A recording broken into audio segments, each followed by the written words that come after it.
দিনাজপুরের লিচু ভাই, দিনাজপুরের লিচু। আজ সকালবেলায় দিনাজপুর শহর থেকে লিচু নিয়ে এসে আশেপাশে যে সকল ছোট গ্রাম বাজারগুলো রয়েছে সেই গ্রামে গঞ্জে বাজারে এসে বিক্রয় করি। দেখতে পাচ্ছেন লিচুগুলো কত সুন্দর। এই সকল লিচুগুলো ঢাকা বা বিভিন্ন জেলা সদর থেকে যদি আপনারা কিনেন, বিশেষ করে ঢাকা বিভাগের এদিকে বা চট্টগ্রামের এদিকে অনেক দাম, 700-800 টাকা শোয়া নেবে কিন্তু। হ্যাঁ, কিন্তু লিচুগুলোর কালার দেখুন বন্ধুরা, কোনো রকম ভিতরে ইফেক্ট নাই। অনেক থাকে না, বোটার গাছে পোকা থাকে, নষ্ট থাকে, মিষ্টি হয় না, আঠি বড় হয়, এগুলো কোনোটাই নাই। দিনাজপুরের লিচু মানে অসাধারণ, খেতে যেমন সুস্বাদু তেমনি তার সাইজ, তেমনি তার কালার। দেখুন বন্ধুরা, ভিডিওটি কত সুন্দর কালার এবং লিচুগুলো দেখেই মনে হচ্ছে যে খেয়ে ফেলাই এখন।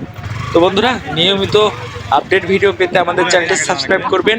আর রংপুরে বর্তমানে লিচুর দাম চলতেছে 250 থেকে 350। তবে বর্তমানে আপনারা যে লিচুটা দেখতে পাচ্ছেন, এই লিচুটা 300 টাকা শোয়া দরে বিক্রয় করা হচ্ছে। বন্ধুরা, 300 টাকা শোয়া দিনাজপুরের লিচু বিক্রি হচ্ছে খুব অল্প দামে। লিচুর বরাবরই দাম কম থাকে দিনাজপুরের, কিন্তু দিনাজপুর থেকে যখন বিভিন্ন এলাকার পাইকাররা এসে এই সুন্দর লিচুগুলো কিনে নিয়ে যায়, তারা বিভিন্ন কারণে এই লিচুগুলোর দাম কিন্তু অন্য জায়গায় গিয়ে বাড়িয়ে দেয়। তখন কি হয়, ভোক্তা পর্যায়ে যারা রয়েছে তারা কিন্তু এই ধরনের লিচু বা সুন্দর সুমিষ্ট যে ফল বা লিচু, এটা কিনে খেতে পারে না। তারা অনেক দাম চায়। ঢাকাতে কোথাও কোথাও 1000-1200 টাকা শোয়া পর্যন্ত বিক্রি হচ্ছে এই দিনাজপুরের লিচু। কিন্তু দিনাজপুরের আশেপাশে দেখুন বন্ধুরা, 300 টাকা সদারে কিন্তু এই লিচুটা বিক্রি হচ্ছে। এর চাইতে সাইজ যদি একটু ভালো হতো তাহলে হয়তো বা 350-300 এইভাবেই বিক্রি হয়।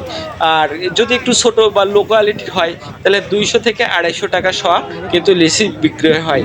তো বন্ধুরা, আমাদের চ্যানেলটি নতুন, অবশ্যই সাবস্ক্রাইব করে আমাদের সঙ্গে থাকবেন।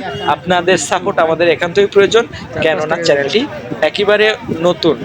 তো বন্ধুরা, আপনারা সবাই সুস্থ থাকবেন, ভালো থাকবেন, এই প্রত্যাশায় আজকের এই লিচুর ভিডিওটি শেষ করছি। দেখতে থাকুন আজকের লিচুর ভিডিওটি।